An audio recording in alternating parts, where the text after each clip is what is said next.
Hello class, this is Dr. Carl Letamendi, and this is a facilitated video of the Chapter 1 lecture from our book, Leading with Cultural Intelligence by Mai Moua. So let's begin.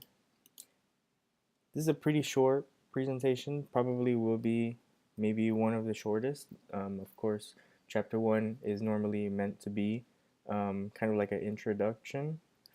It's important to note that I didn't put any of this together.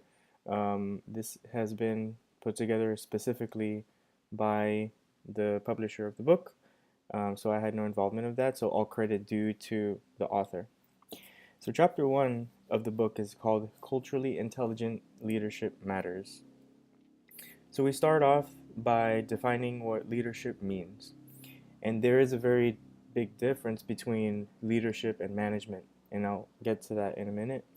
So leadership is defined as the act of delivering results in the short term while building change capacity for the long term. And as you'll start to notice, there seems to be more emphasis placed on the change side. The book defines several differences between managers and leaders, right? Managers cope with complexity, leaders cope with change. So for example, we have managers, they cope with complexity by planning for goals, budgeting for goals, establishing agendas and tasks, organizing roles and responsibilities, structuring staff and jobs, delegating people, monitoring and implementing results, identifying deviations, and planning and organizing to solve problems. If you notice, there's a couple action words here that kind of coincide to what you would see on the resume of a manager, right? Planning, budgeting, establishing, structuring, delegating. On the other hand, leaders cope with change by setting direction, right? Which is a little different than planning for goals. It seems like this is more abstract. Developing a future, having a strategic vision for change, aligning of people, communicating direction, creating coalitions, being committed and focused. I think that's a typo. Motivating and inspiring, and leveraging human value and potential, right?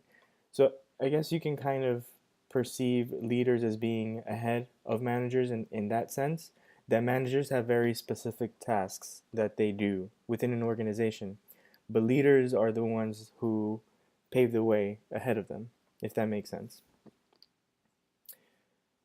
So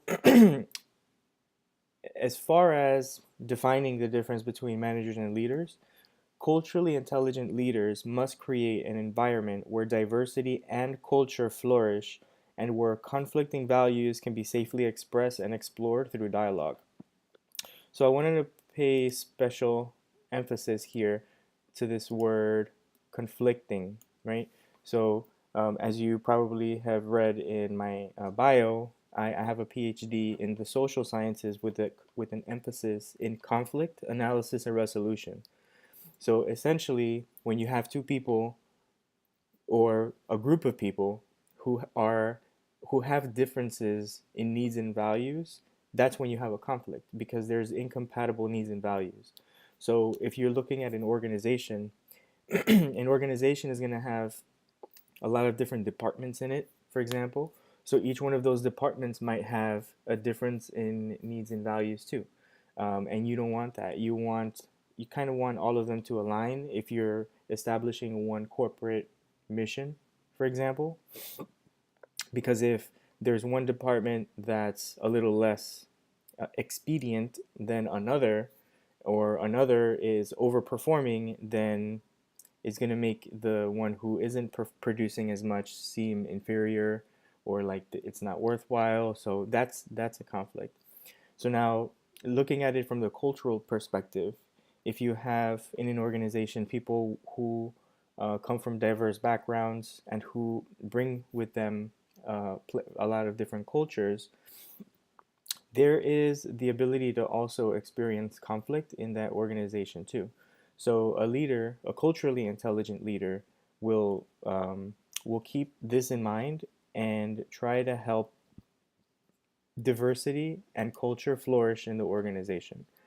So this is one of the few times that we're saying this now in the very beginning of the term, but you're going to be very acquainted with this phrase here, a culturally intelligent leader. So that's the phrase that matters, right? You're not just a leader, but you're a leader who's culturally intelligent and culturally sensitive also, and can help other people understand why diversity and why differences in culture is important and all of the positives that can come from having a diverse background. Diversity is defined as an instance of being composed of distinct and unlike elements or qualities such as interests, people, ideas, perspectives, ability, regions that can be visible or invisible. The importance of leadership in a global economy. New forms of leadership include thinking globally, appreciating cultural diversity, developing technological savvy, building partnerships and alliances, and sharing leadership. This is a big one here, building partnerships, because in order to be not just an effective leader, but an effective manager, you have to be able to be a people person, right? You have to have that ability to establish partnerships, not just within your organization, but perhaps even outside of the organization. And many times that's going to involve you getting to know someone who is very different from you, and how do you manage all of that? How do you what do you do if that other person's belief system is incompatible with yours? Do you keep it professional? Do you state your opinion? What do you do? But the focus here is on building partnerships, and that's something that a culturally intelligent leader knows how to do. They know how to build partnerships regardless of what differences exist between the leader and the person that the leader is interacting with, whether it be another leader or subordinates.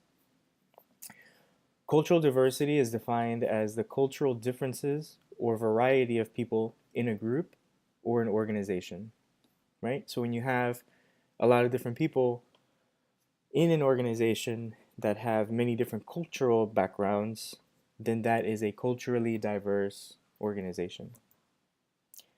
Cross cultural leadership is defined as leadership that focuses on understanding cultures within a global market.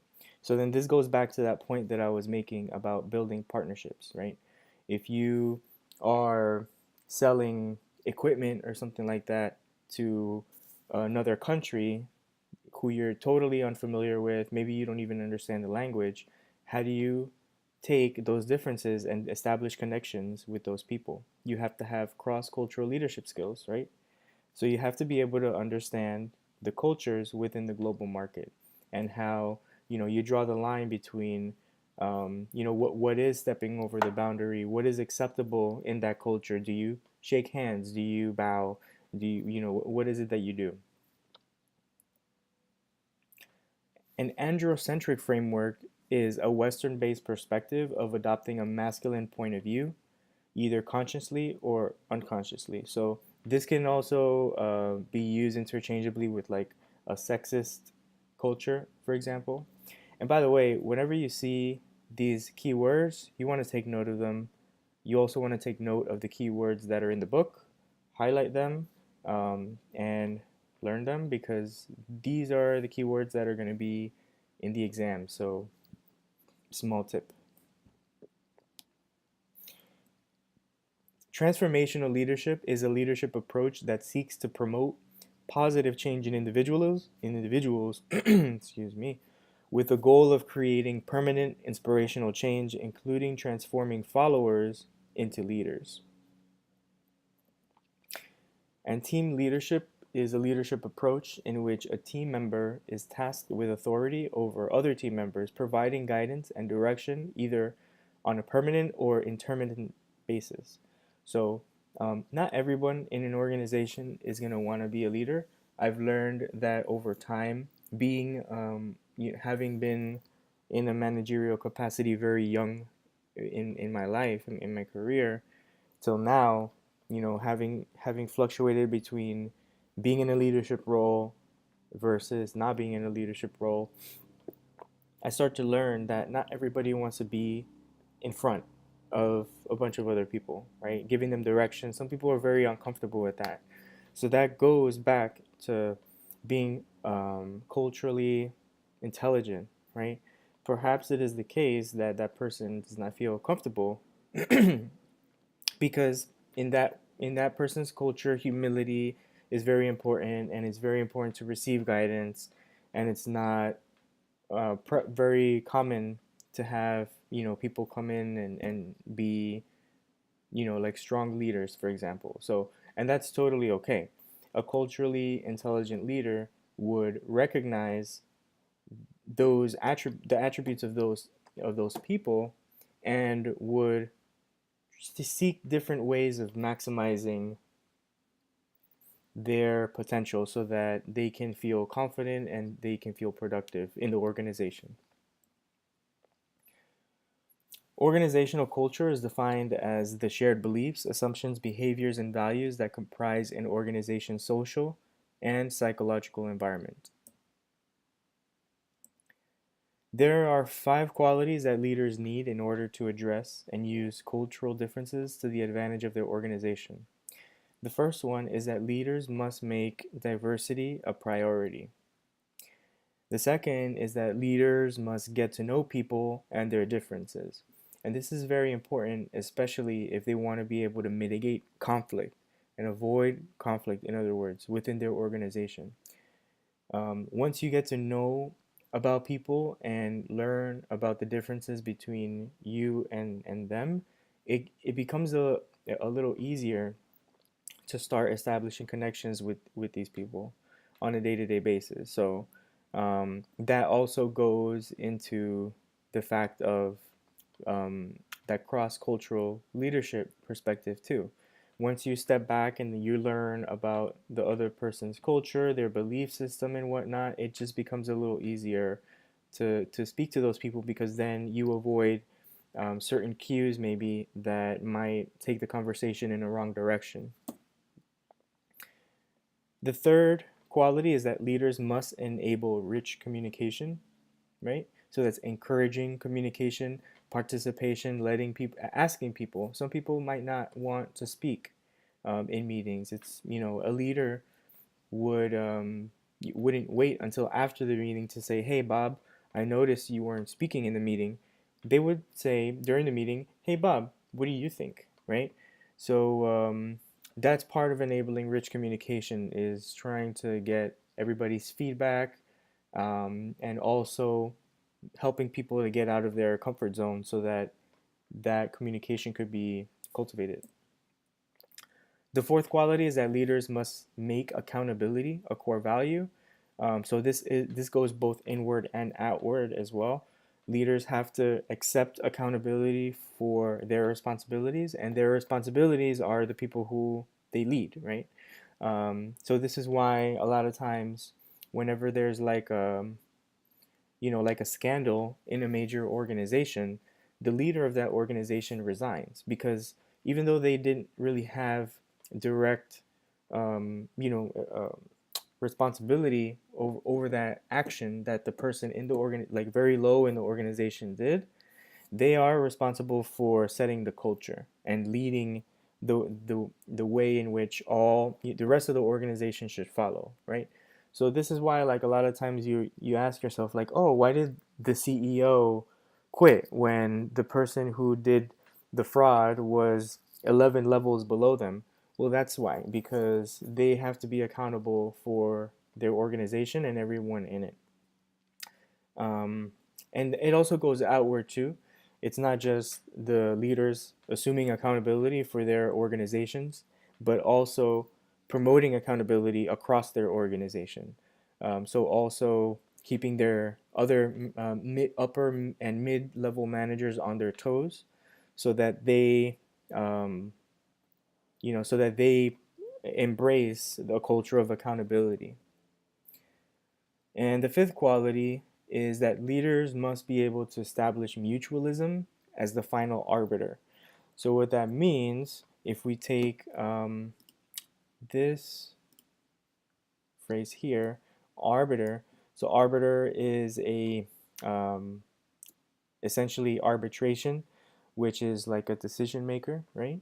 And mutualism is essentially defined as whoever enters into a dispute or like a conflict or anything like that within your organization, the final arbiter is going to be us, right? If you and I are having a dispute and we're part of this Broward College organization, a leader must be able to establish the culture within the organization to empower us to resolve our differences and our conflict together, right? So it's just creating like self-sufficiency across the organization when it comes to handling conflict. And that can come in many different ways, like providing conflict training throughout the year, or communication skills training, or etiquette, or workplace, acceptable and unacceptable workplace behaviors, all of that stuff. And the last term, I think this is the last slide, is interdependence. Interdependence is defined as the connections and relationships between, among, and within systems, including cultural, political, legal, social, economic, and familial. Okay? And this concludes the presentation for Chapter 1, Culturally Intelligent Leadership Matters. Again, my name is Dr. Carl Letamendi. If you have any questions, comments, or concerns, you can please feel free to send me an email. I'll be more than happy to answer any questions you may have had on this chapter. And you can also text me. My phone number is in the emails that I sent to all of you. Once again, I'd like to welcome you to the class. Welcome to Unit 1, Chapter 1. Chapter 2 will follow soon. And once again, any questions, please feel free to reach out. Thanks and have a great day.